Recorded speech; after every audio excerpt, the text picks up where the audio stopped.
the YouTube channel, games@marstead.com. We'll be playing this for about an hour, so until about 5 after 6, and then we'll do some more Legend of Dragoon for night. And then if Lisa and Matt are still online, I'll go ahead and throw them a host. Otherwise, we're gonna beat that freaking tree, not tree, whatever y'all want to call it. It's gonna die. Know how to kill it, just have to make it happen. Let me set it so I can actually hear Bayonetta. There we go. I think that all looks good, yeah?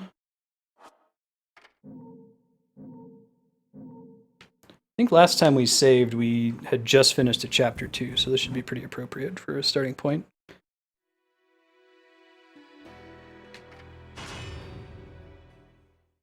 Haven't really had enough interesting things to buy.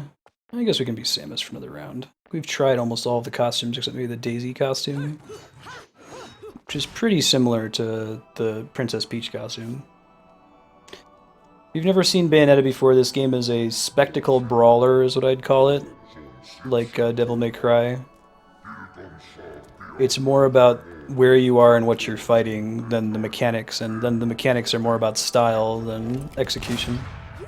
Or style in execution, I should say. More about style than difficulty.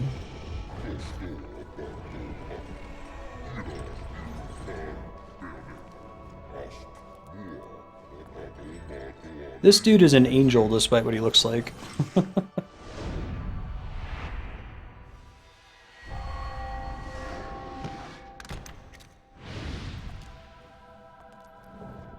I'm sure you'll be more than hospitable to me this time around. So even in the Samus costume, they're not gonna conceal Bayonetta's face.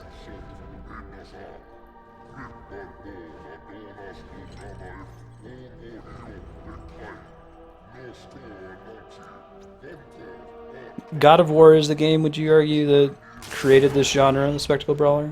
Right, later, sir. I'm sorry. I forgot to mention one of the reasons I hunt your kind. You're much too ugly not to put out of your misery. Mushu shaka baka. Goto ishi gatsudo. Oh ho ho ho. Fuck off, featherface. She's a hair wizard. A pylomancer. Can I actually attack her here, you think? Okay, I can take damage. Oh, alright, so falling down is not what we want to happen, turns out.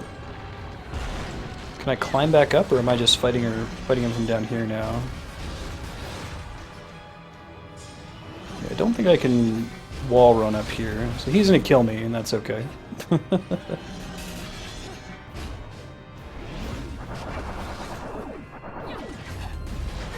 Looks like I can knock some of his projectiles back at him. I'm gonna die, but that's okay.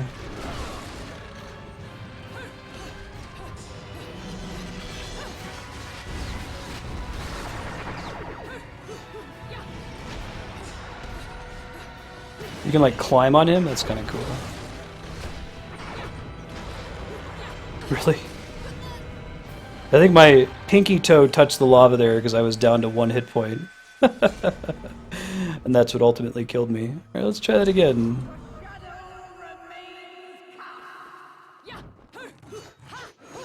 I think we want to keep this sword. I'm a fan of it.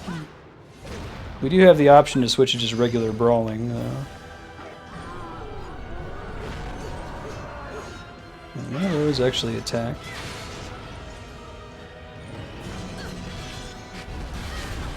Ow.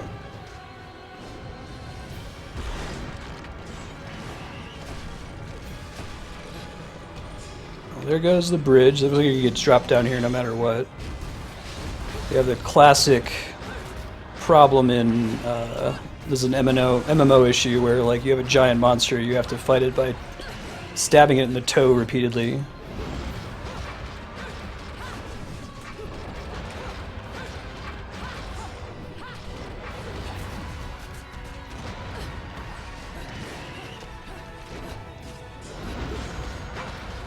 Looks like he's got multiple hit point bars. Is that how I'm perceiving that? It goes down through blue and then he's got green after that. So yeah, we're going to want to do this with some like healing items maybe. We'll see what happens if we die and have to try again. You get witch time whenever you successfully dodge an attack. It's pretty cool. Having the lava here makes this quite a bit trickier. Can I use items? Why do I do that? Might be able to. Healing properties. Those are pieces of heart. Raises attack power. Let's try using one heal. Guessing I get those back if I die. Hopefully that's actually the case. About to be really unhappy.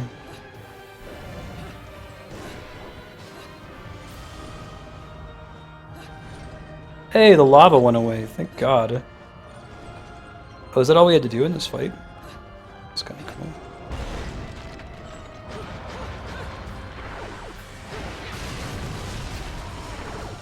How do I pick this up? That's what I want to do. Oh, that's cool. In-battle cutscene. I like it.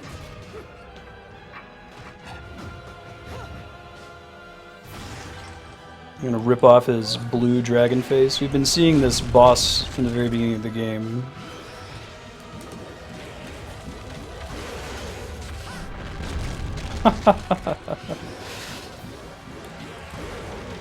That's what I mean about spectacle brawler, right?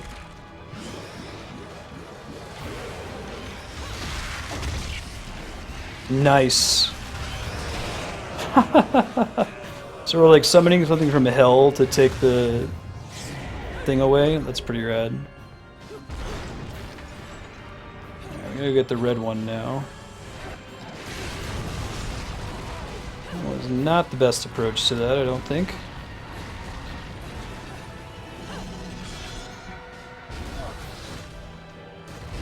That was my chance there. I think we needed to witch time through that. Wait.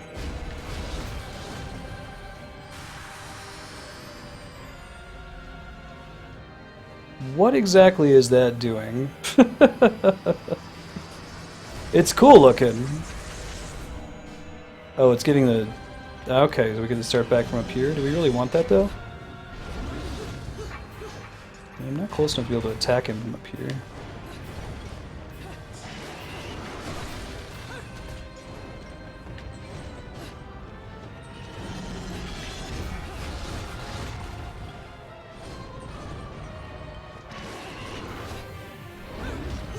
Yeah, that's when you get the damage, I see. And that's his actual hit bar, the green one there.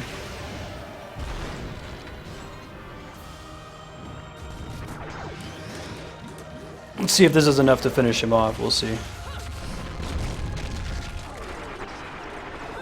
Alright, it wasn't actually a kill there. It wasn't as long as the last one.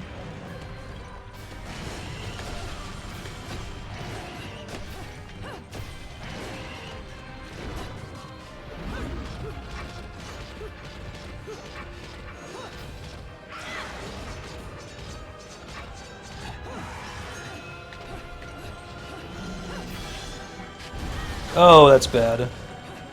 We're gonna lose here. So close, too.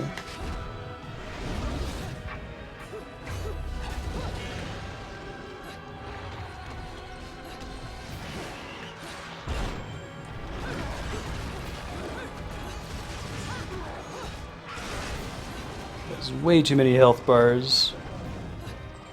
It's like Sephiroth in that respect. Alright, this is where we got to jump attack him last time. We just gotta stay away from the fire.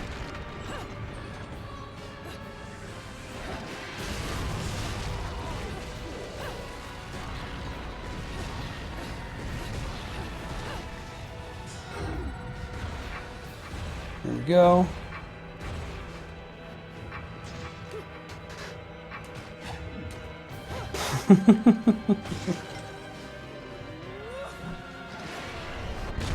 This is where we did most of his life and damage last time. We were able to rip off the heads. Well, I don't have any healing items left, and I can only take one more hit before I die. Hopefully there's some kind of checkpoints in this mission in the event that we fail, which seems likely. Now that actually ended up not doing that much damage to him, interestingly. You remove both of his heads, which I think what happens at that point, and he's still alive.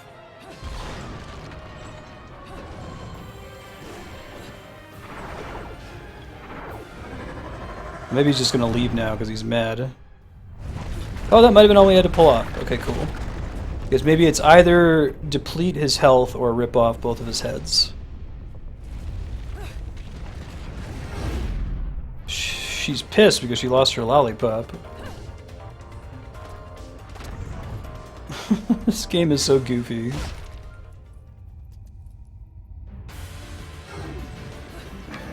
Maybe we'll start from here if we game over now. 5 minutes time limit.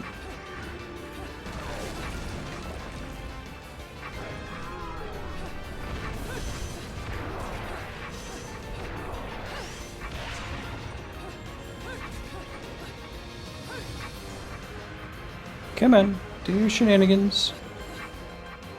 Oh, not that kind of shenanigan.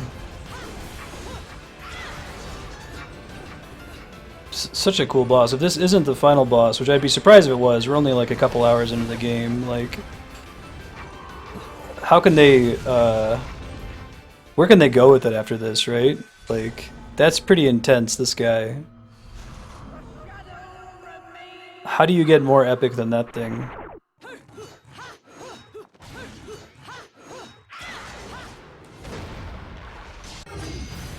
Alright, get full health bar now. I'm glad we managed to beat him and get him to this form at least, you know? Hey, that's right. Stand right in range of my attacks. I appreciate that, dude.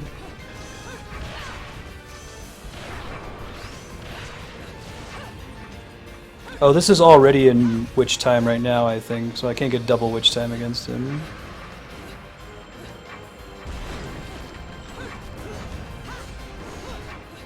Oh, it's cutting down from 100? I see.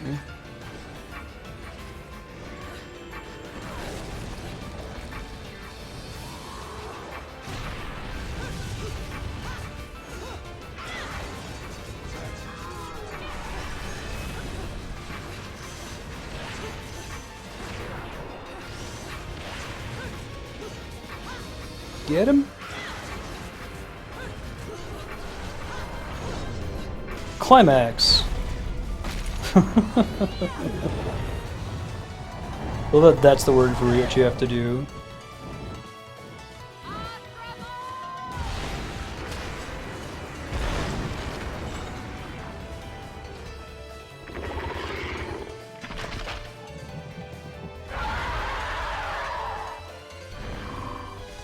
That's pretty sweet. It's a hair bird.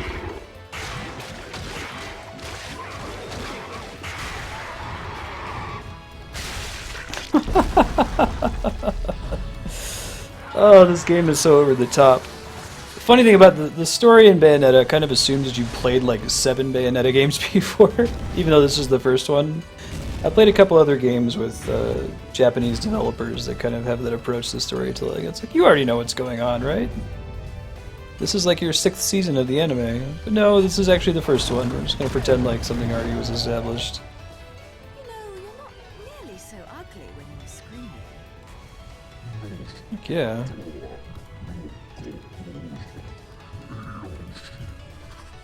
Oh, that's his mouth. Foretold? Explain yourself. Okay, I didn't think that was the final boss. There's a lot more other stuff going.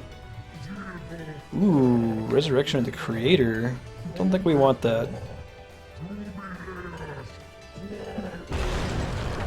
Yahweh's been dead in this universe for some time, apparently.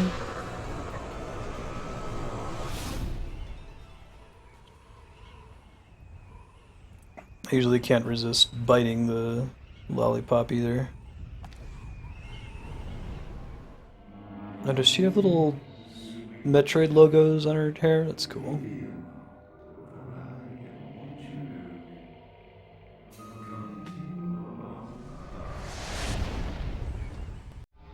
I guess that's just kind of the approach in Bayonetta is every boss should feel like the final boss, right? Umbra and Tears of Blood. Oh, what a day! That's a bummer. We want to get a Platinum Award. We did as bad as we could. Dude's cool with not having a face wash you, exactly.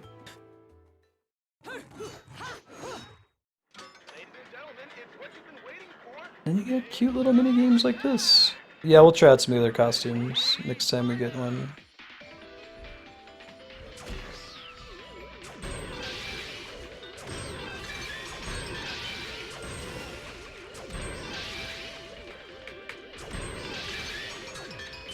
Oops, that was a bummer.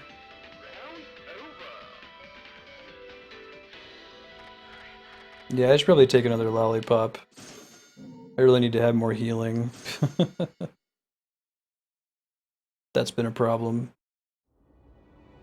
We made it through that entire second phase with a single hit point.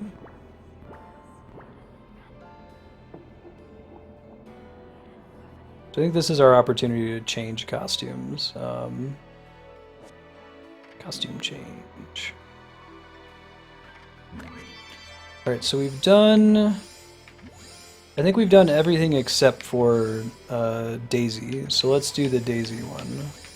And then maybe we'll default back to the normal Bayonetta costume. That's pretty cool looking though. We're on normal, which I think is the highest difficulty we're allowed to select. Let's go ahead and save. Oh, the game's pretty good about auto-saving as well.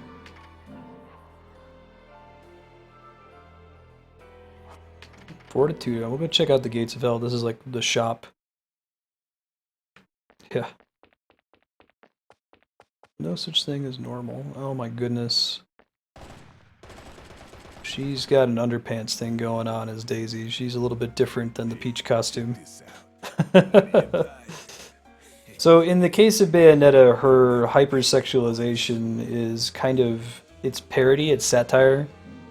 It's kind of like when you play, what's the game? Conker's Bad Fur Day is satire, and if you take it to be sincere, it's awful, right? Oh my god, I'm so close to being able to afford some of this cool stuff. I should have cashed everything in for rings. No! I'll wait for next time so I can get some of those cool accessories, since I don't think I have any accessories right now. I see what they do. So the beings. Sweet's magic gauge. I don't have anything that uses the magic gauge right now, to my knowledge. Don't apply any attack. This game must be fun to play through multiple times and try to unlock everything. There's so many unlocks, and I've come this far, and I just now have enough money to unlock one thing, you know? Man, that Daisy costume might be the raciest thing in Bayonetta that I've seen so far. That's...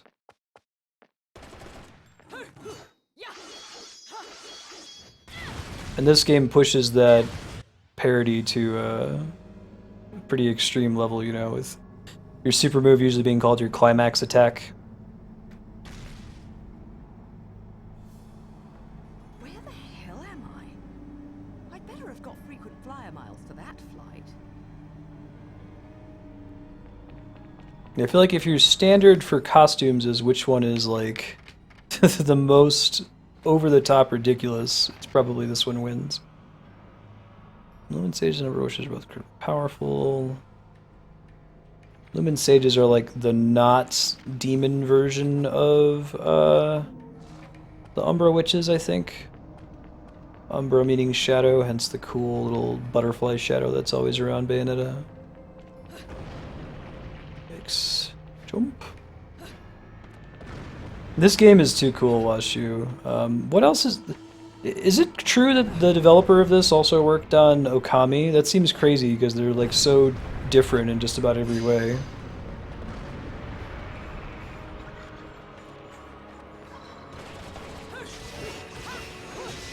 I love how when you attack the angels, there's like rip their flesh off. There's a lot of effort that went into the enemy design in this game.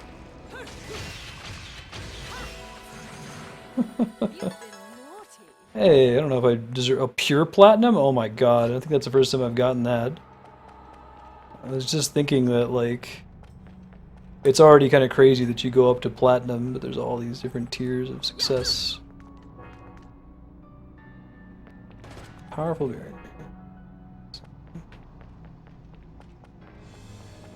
I don't think it's Clover's not the developer, but I think that the human being that was spearheading Okami moved on to work on Bayonetta.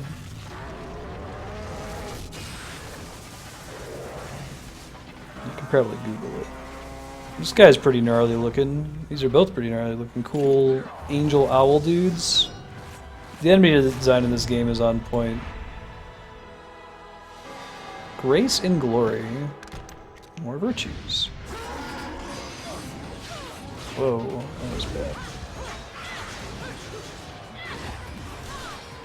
Platinum games.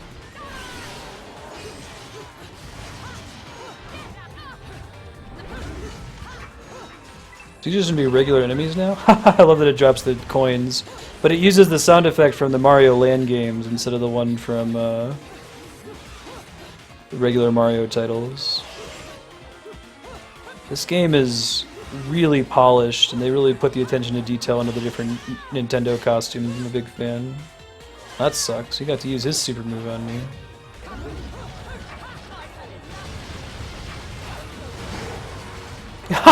Did you see that? Oh, that was so cool! Her super punch is Bowser's fist instead of the Madame Butterfly foot. That's really cool.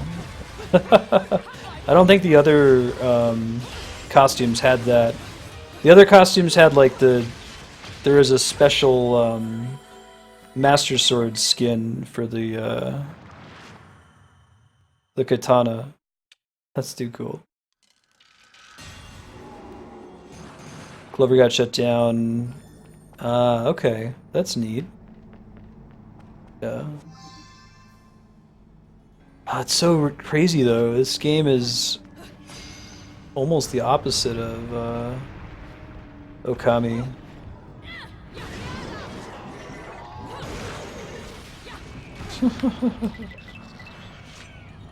I guess there's some stuff in Okami that's pretty racy.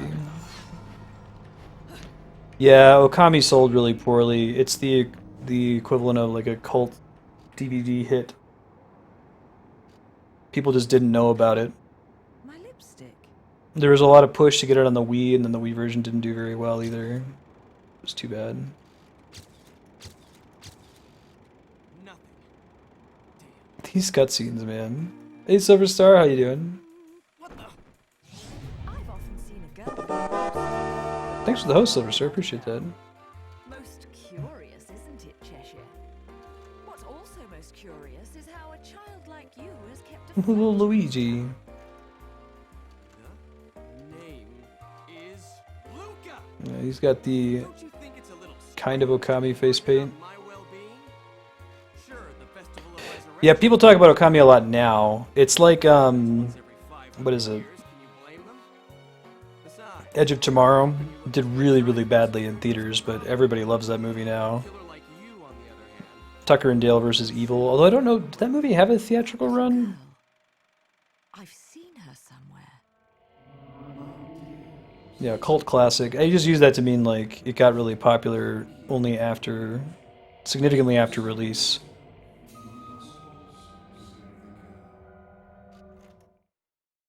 Hey, Save the don't cheerleader. out on me. We both know you came here for something. But what you don't know is the closer you get, the harder it's gonna be for you to get away from me and what you've done. Yeah, you should see Tucker and Dale. I recommend it. I can't wait for you to get your hands on whatever it is you're after. Let me guess. You want a cut? Well, if you're still alive by then, perhaps you can. Blackmail is such an ugly word. I prefer extortion. Still alive? You may be standing right in front of me, but you're definitely not living in reality. Which is a shame, because the truth is always going to be the truth. All I see when I look at you, the real you, is the truth. The truth is, you killed my father. I don't Prepare care to who die. blames me. They can't project I'm doing well. I kind of had a sad morning. My friends Kat and Donovan were visiting this past week. They're like, after my wife, they're my best friends. We get along really, really well, so we're all really sad to finally say goodbye.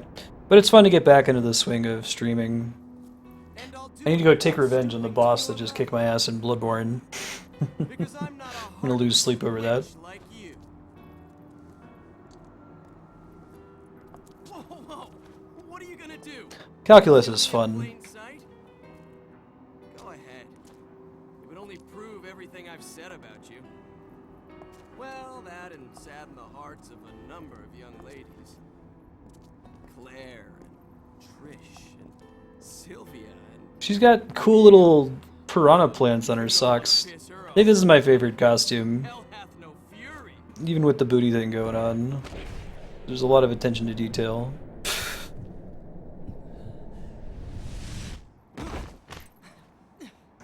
Calculus is fun. It's interesting too in that it's like, What the? you know, you feel like math is constantly building on top of itself for a long time, and you don't feel like you're moving perpendicular to that path. Then you get to geometry, and geometry feels, I mean, it's based on a lot of the stuff you've learned before geometry, but it feels like you're moving in a different direction rather than climbing up the pyramid. And calculus is kind of the same way. Like, yeah, you need to know a lot of stuff to be able to do calculus well, but it doesn't feel like it's this part of this natural progression from algebra to trigonometry and so on. Calculus is cool too, just because the concepts are useful. Like, they're applicable universally in our world. The idea of limits and approaching infinites is something that's everywhere. But until you learn it in school, you don't really have an intuition for it, I don't think.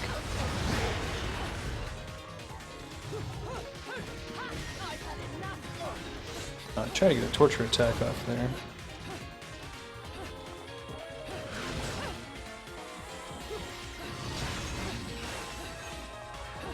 Don't want to fight that guy because I think his fiery body actually hurts us if we're not careful.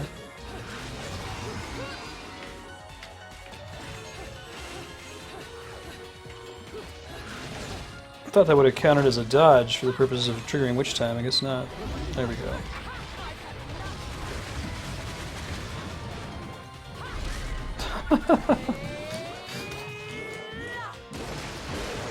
Alright. Nice. That's the dream right there. I'm going to take one more hit. Oh, so much for that. I'll use that item I picked up here. May as well. Oh, didn't I get one? There it is. Guess there's different stages of it. The torture attack. Pretty common.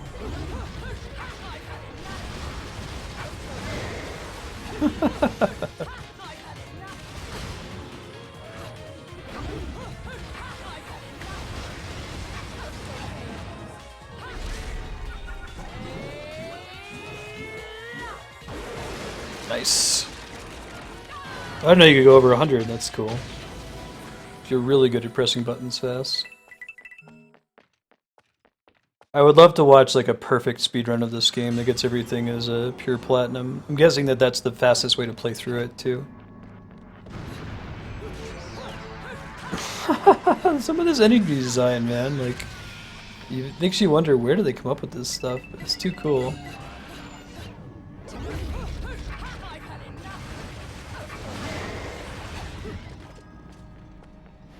Yeah, it's, well, I guess it depends on when and under what circumstances you're taking calculus. I think if you're in a college situation, it's like I'm trying to learn, like especially in like a grad school situation, I'm trying to learn things that I'm going to use directly in my career. Yeah, that's obviously not what you're getting. But like when you're taking it at the high school level or in the undergrad level, it's helping you to learn how to think differently, and I think that that's always valuable, whether it's something that has immediate practical use or not. Think about problems in different ways.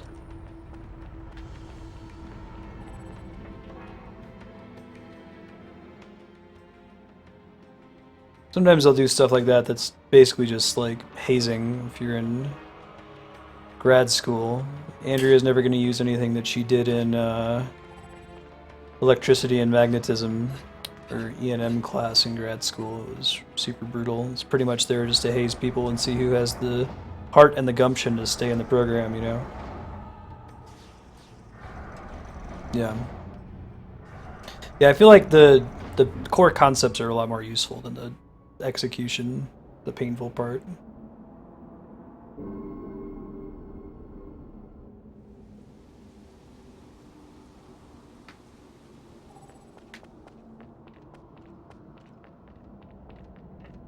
Let's deal with this, because we have a moon now?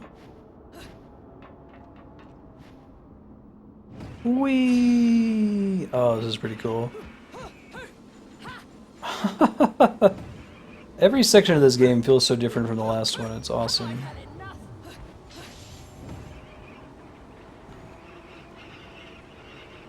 Yeah. And it's one of those things where it's probably hard to see the value while you're doing what's effectively busy work, right? Oh, can I just like fly into them to destroy them? Okay, lesson learned. Learning has intrinsic value, right?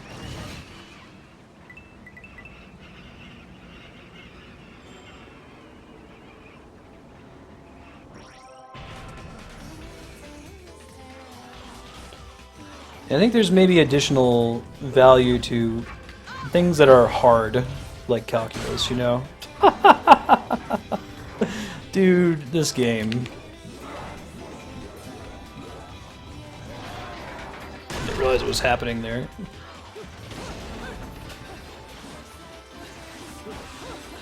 If something's just like a totally orthogonal way of thinking, that's probably going to be more useful to you as a person than, you know, going on Wikipedia and memorizing random dates and stuff.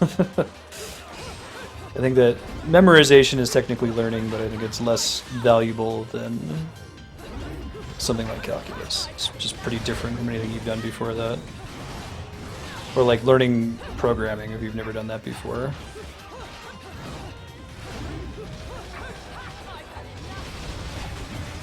Come on, Bowser! Oh, bummer. That's a bummer.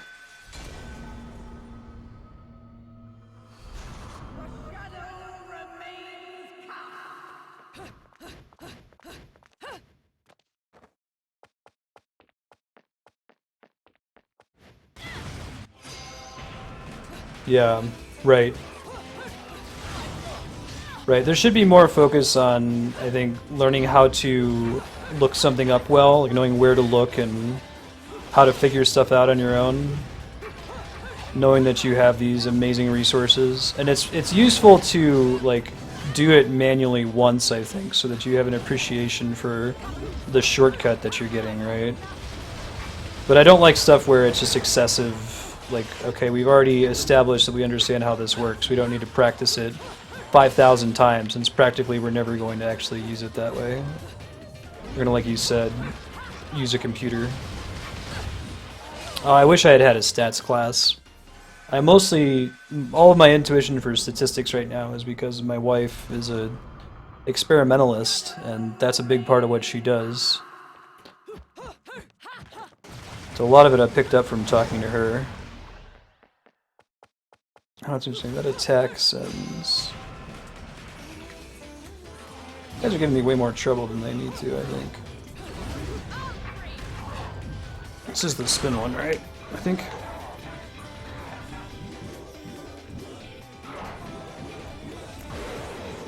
It's funny too, because the torture attacks are so different from the sexy attacks. But you do both of them.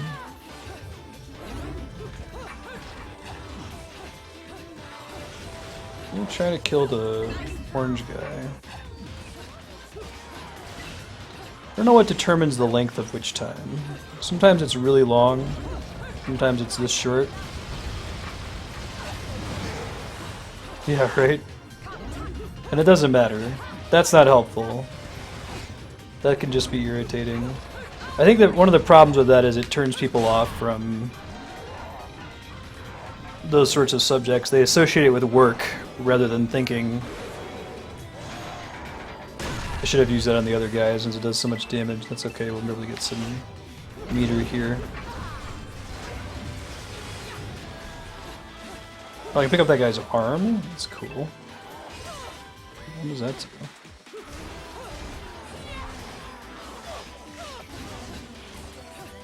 Come on.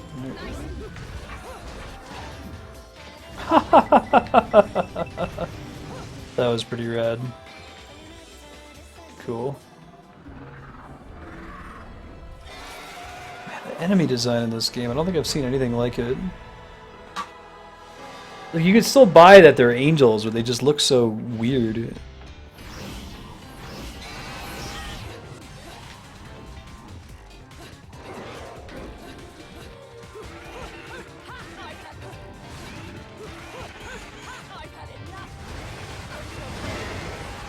That's that.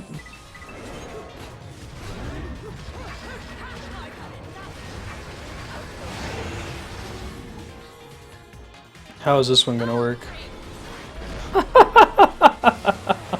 God. They have a custom one of these for every enemy. Beautiful violence.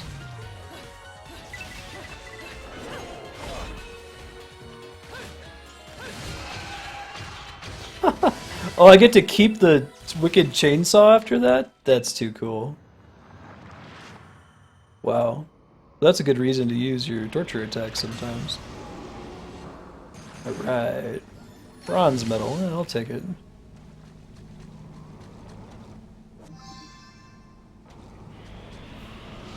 Can I, like, bust these open somehow? Not so. I found a chest. I found a chest. I found a chest. Hey, hey, hey, hey. And I got another piece of heart.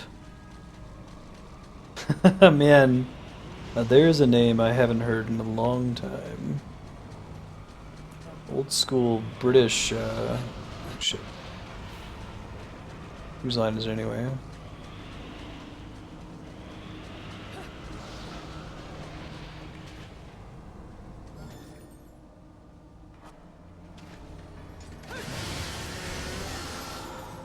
I got a big gem. Alright, that's your magic meter. Sweet. Oh, really? I guess I didn't ever watch enough of the American version. Should probably buy some potions. I think I have enough to buy an accessory and maybe a couple potions after that.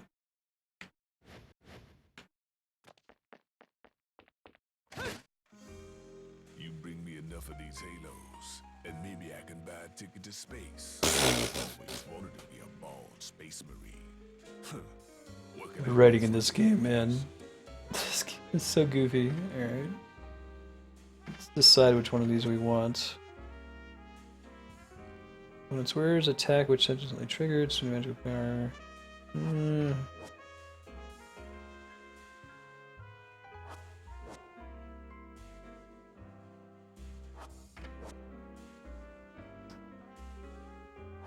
Magic age to summon people. Summon copies of yourself. Replenish vitality by taunting an enemy. Navajo legends, huh?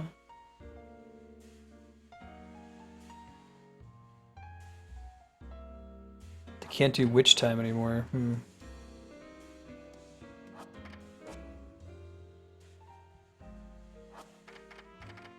Negate attacks by pushing the stick in the direction of the instant you're attacked. That's interesting. I think we want this one. I don't know how to equip it, but I'm sure we'll figure that out. Yeah, let's get some of these green lollipops.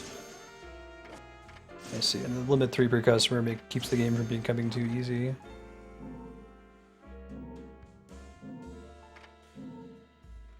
Oh, that's cool, propagable. Oh, Greg Proops did Mad World? I never played that game. That's the Wii one that's, it's black and white, but all the blood is red. Is that right, Cucumber? That's another game that'll be fun to finally play on Twitch. I remember people were really excited about it because it was a rated M game for the Wii.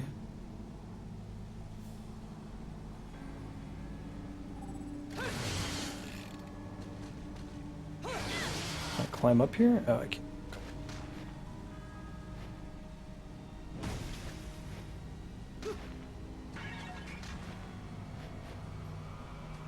Get it for like $3 now anywhere. Awesome.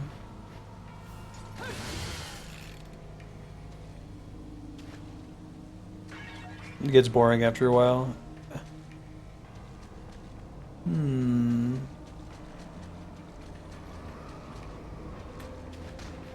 Interesting. What am I supposed to do there, you think?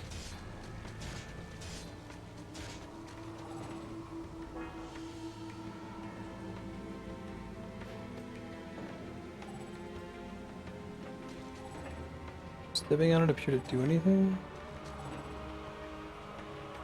I feel like that's giving me a tip that stepping on it's doing something, but... Can't like carry one of these things with me, can I? Yeah, I know that feel, soreness. Okay, I'm trying to press all my buttons here. If you're in chat and you know what I need to do to interact with this, just let me know. Thought maybe there was something with a weapon, or I can't really activate witch time here either. Maybe that's what the wind is for. I can try that too.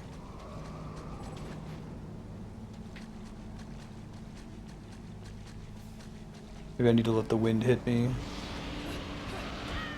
Nope, that's incorrect.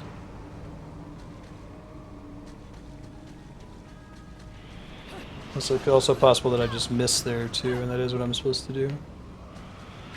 What's anything else down here? Game's usually not all about puzzly type stuff like this.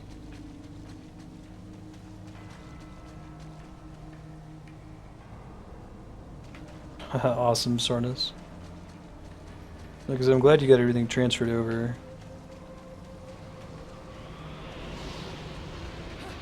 If you're in chat, if you haven't played this before, if you have an idea of what to do...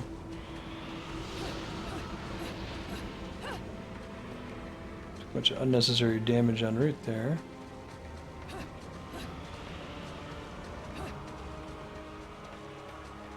Yeah, it's kind of tied to my own backlog. I started playing a bunch of games that I really enjoyed. Wasn't sure what kind of theme I was going to go for. I wanted a lot of it to be focused on my Dungeons & Dragons campaign, but I needed to build an audience first before getting back into D&D. And I realized that the games I played were among the most awesome games ever made, that I'd like to stick to playing awesome games and beating them, so finishing them and not really revisiting them, as opposed to doing speedruns or something similar. Oh, okay, I see. That's what that was for. Had to be from high up in the air. I'll remember that for next time. Yeah, that was it, Washu. Looking out. Johan.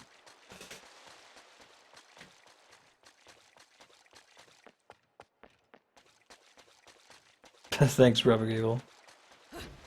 Oh, the games that I played at the beginning. I never, in my first, 6 months of streaming, whenever I came up with the concept, like, I don't think any of the games I played were below an 80 on Metacritic.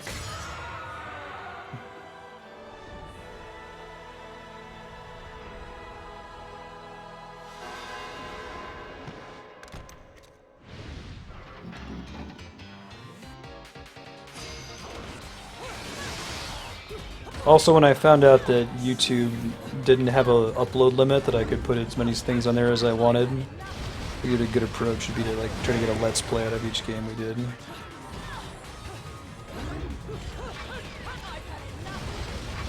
Oh, I'm totally stoked for a D&D stream. I just spend about 100 hours or more preparing an adventure, and I would like there to be a lot of people tuning in for it when I do it, Before I was spending about 100 hours preparing an adventure and just playing with my friends, and they were like, man, this is a lot of work for nobody to see it. There's timed sound effects and music and all kinds of crazy cues and shit. It's pretty off the chain. It'll be fun to do on Twitch again. You can watch, I do have a few episodes of the old campaign on YouTube. Search for D&D on there. Nice. Yeah. I do this stuff in Roll20 that's, I use video game music and video game sprites. And I have a super heavily house-ruled Dungeons & Dragons 4th edition. I know that 4E makes a lot of people who like tabletop RPGs cringe, but I think that there's a market for underlining and emphasizing the parts about 4th edition that are more like a video game and celebrating that, because I know that a lot of people are like, oh, I don't really like 4th edition because it basically turns, tabletop role-playing into World of Warcraft. But I think there's a way for that to be fun, and most of my house rules aim to make it a lot like Final Fantasy Tactics and style and mechanics. I can run up the walls now, right? That's a thing that I can do. There we go. Cool.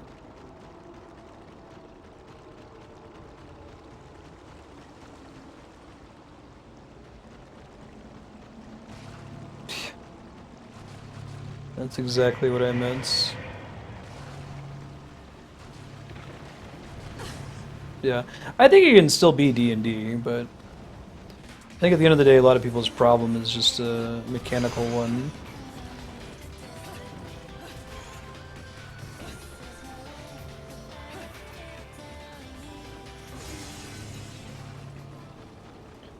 Most of my house rules are built around trying to achieve the fantasy dream that is usually unobtainable in Dungeons and Dragons.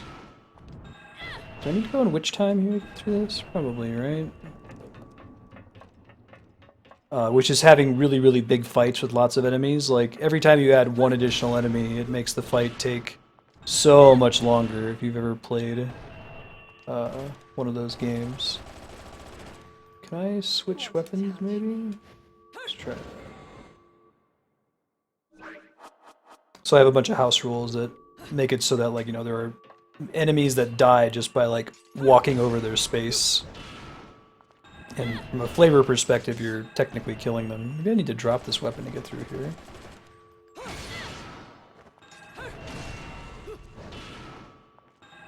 Yeah. It's a different game, 4th edition. Alright, well this isn't going too hot right now. Maybe I have to hit this thing first. Let's try that.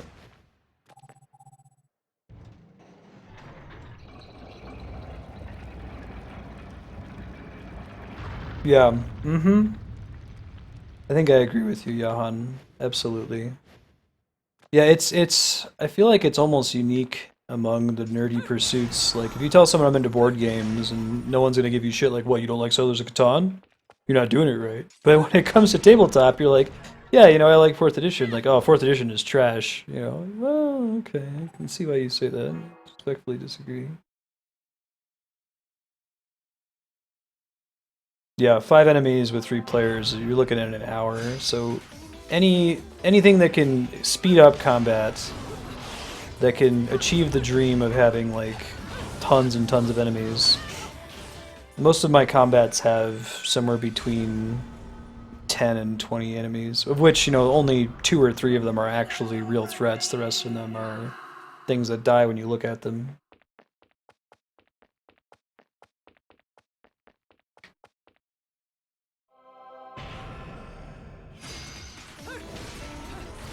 Yeah. I think that is the biggest problem with any tabletop game that includes any sort of, like, combat mechanics. Like, as you add complexity, you're increasing how long it takes for just really simple tasks to occur. And a lot of DMs will get over that by the say yes policy. If someone has a cool idea that's going to wrap stuff up faster, just say yes and let it happen, You don't have to be a rules stickler, because that's not fun. These guys can really take you out fast if you're not paying attention. I think I get an unlimited number of continues. It's just tracking them to alter my score later on.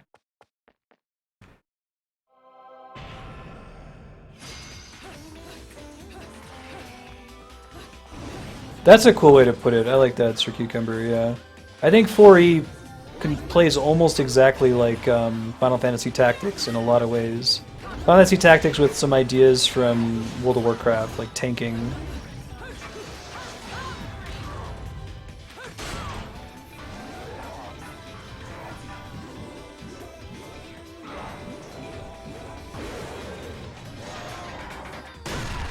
rocked.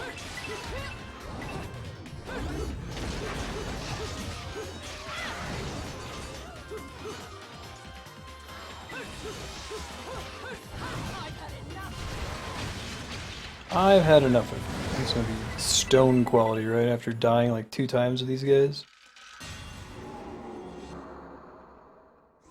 Yeah. Well, there's an art to that though too, right? Like really flat in the middle. Okay, I guess it didn't count the game over.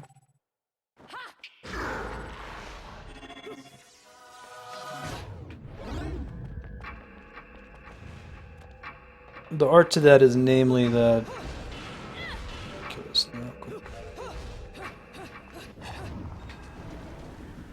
It's important for a good game master to be willing and able to fudge the rules sometimes, but it's really critical that that fudging of the rules is invisible to your players. Oh, really? I get to go to... Man, they borrow from so many mythologies in this game, like any good Japanese game should. If you can manage to use your DM screen and your WILE to make it seem like everything is happening according to the rules and that you're not just, you know, making shit up as you go, I think that's the dream.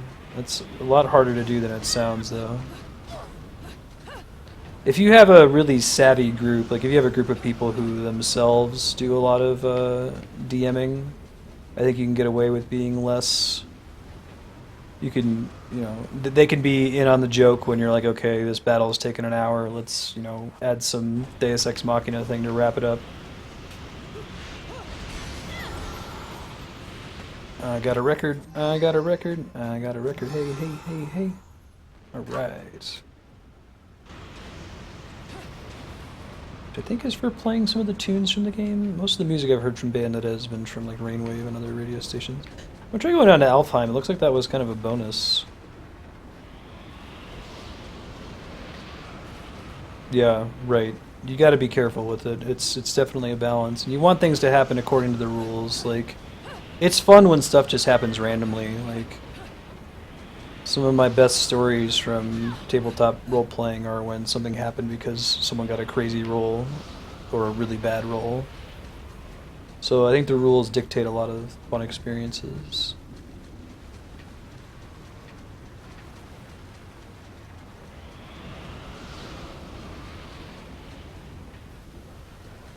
Oh, awesome. Propagable, what campaign are you playing? Mine is like trying to do the whole sci-fi fantasy stuff that a lot of the Final Fantasy titles go for.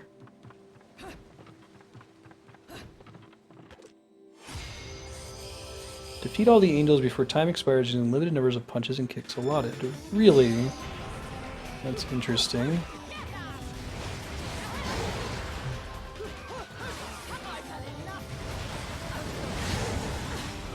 That's super interesting. There's no health bar. And then I failed because I punched too much. Yeah, I don't think I'd be able to win that one. We're not going to mess around with it next time. Nope, I'm good. Interesting challenge, but I'm too bad to succeed at that. Another problem I've tried to solve in my campaign is I really don't like how, like, epic stories and fiction, one of the things that we like, you know, beyond, you know, fights against hundreds of enemies, we like sacrifice, we like heroic sacrifice, and I think just about everything about almost every system of D&D, or tabletop role-playing in general, really encourages you to like keep your one character around as long as possible. There's all these progression systems, and you get tied to your character and their abilities. And it's a bummer that I've often felt pressure as a DM to like step in and add extra things to save a character from permadeath. And you can fix that by being brutal, but that disappoints your players when they lose something real when they die. So in my campaign universe, like class levels are like an object that you equip rather than an actual feature of your persona. Is that a death? Really? Really? That's game over for falling. Wow, they've just put us back on the path before. So for example, you equip the Paladin augment, and if it's a level 7 Paladin augment, it makes you a level 7 Paladin, kind of like the way the crystals work in Final Fantasy V. So it's bound to you for life, and if you die, you drop it, and somebody else can pick it up. So maybe this session you're playing a character who's like, you know, a street rat who found the paladin augment and has the powers of a paladin, but maybe next session you'll be playing a different roleplay character, but with the same abilities that are still progressing and carrying over from session to session. The idea is that like hundreds of years pass between each adventure, so that there's time for the actions of the party to matter and propagate and change the game world. Because there's another problem, is that when your campaign is taking place over the course of like weeks or months or years, you know, you can't really feel like your party is having any impact on the game world. But if you allow centuries to pass, you can say, oh, you know, this is different about the world because of the actions of these people. And that's the kind of thing that only really works in 4th edition, because 4th edition is all about like Diablo-style superheroes. Like the player characters are basically comic book characters. Compared to an average peasant, they're super powered. And in like 3rd edition, and especially like 2nd and 1st edition, heroes are much closer to just random peasants, depending on their stats. Yeah, like class materia, exactly. It's a really cool concept. I've had a lot of fun stuff happen where like players will do something crazy and the entire next adventure will be totally different because it's way, way, way in the future. This is a cool looking boss. I'm gonna get a torture attack off on him. I don't know how to do that taunt thing that I did. Maybe I never equipped the accessory I just picked up. Yeah, I think we have to equip it.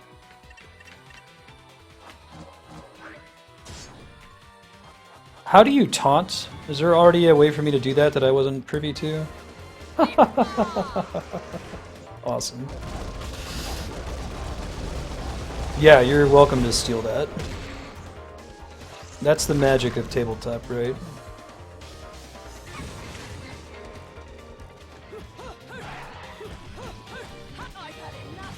Yeah, but what that will end up doing is like, there's all kinds of implications to having your character class and progression being bound to like an object. It means that I can do an adventure where like there's a bunch of mooks that accompany the party, like a bunch of other soldiers that are useless. But if your paladin dies, one of the mooks can pick up the augment and now they're the paladin again. So it's like having extra lives. I've done cool stuff where like, you know, the villain has taken the augment and then in the next session they play as the villains because the party died and the bad guys got it. So there's lots of cool narrative design space around it, I think. It's something that I'm so excited about that I would love to like publish a rulebook for this augment system, because there's a lot of little micro house rules associated with it that make it work, that have been the result of, you know, years of iteration and campaign adventures. But it's not. I don't think I'd have the authority to publish something like that until I'm already pretty established. We'll see how it goes with Twitch as well.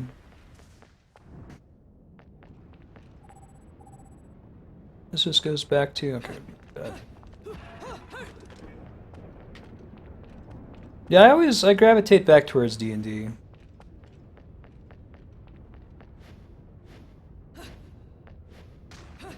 It feels special to me. I've played some other systems that I thought were really cool, but I kind of like the medieval fantasy and the rules associated with it.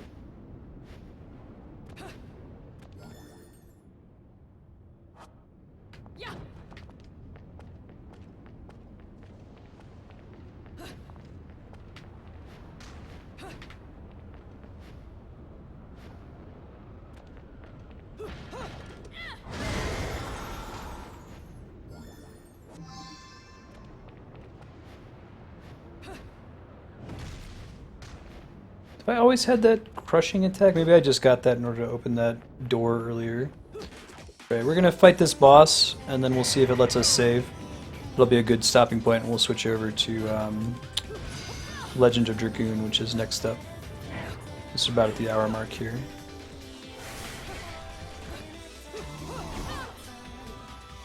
Ow.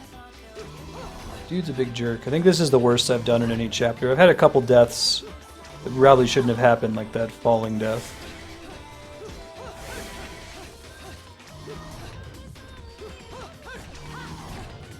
Just not getting the witch time here. I don't know what I'm doing wrong. Maybe I need to have magic for it to trigger. Let me try healing real quick. Try to be less bad. Probably also set it to an item next time. Is this how I do that counter thing? I think it is if I'm standing in the right place, which I was not that time.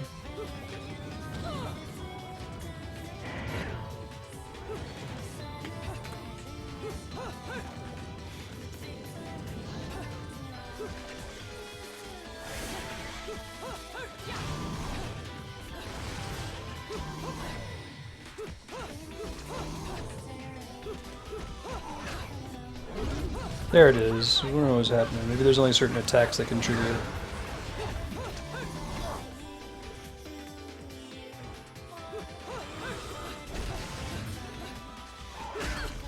Ouch.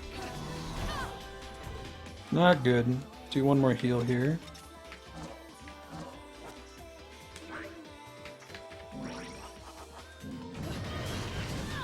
Ouch.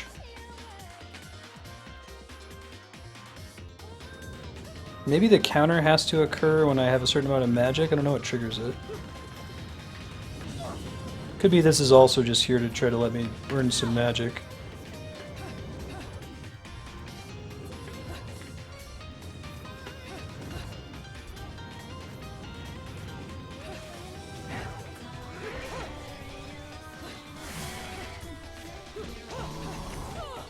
Ouch.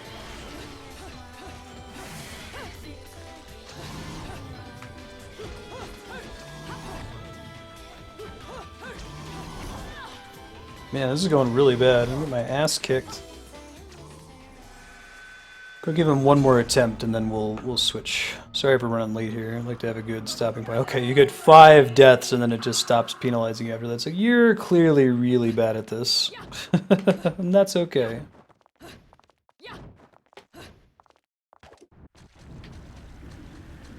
You just start straight from this boss? Is that what's gonna happen here?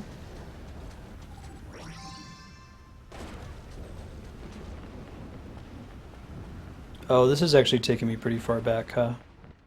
Yeah, alright, we'll go ahead, we'll start from here next time, I think that's okay. We just had a save there too, so that should be good.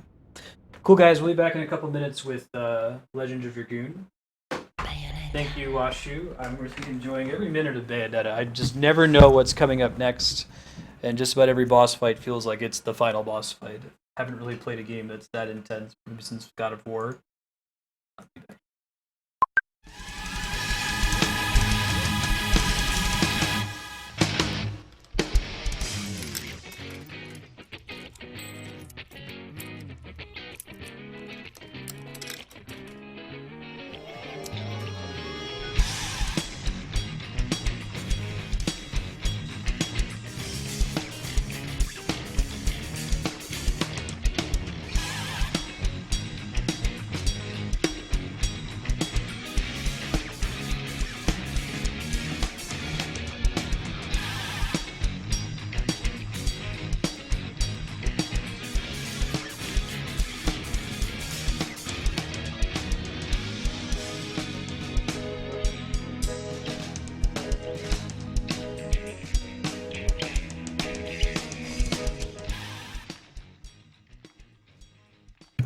Do you know it's not Legend of Dragoon, it's The Legend of Dragoon, and Twitch really insists that you get that right. Alright, need to go a bit longer here before we actually get started. Oh, maybe it's not going to let me. Yeah, sorry, no background music for a sec. I have to get the PS3 started, and since it's a PS1 game, if we switch to PS1 while the stream is running, it might crash OBS, my broadcasting software, so I just got to pull it up first, and then we'll switch scenes. Another few seconds. The Legend of Dragoon. Alright, later, Serpent. Thanks for hanging out. See you next time.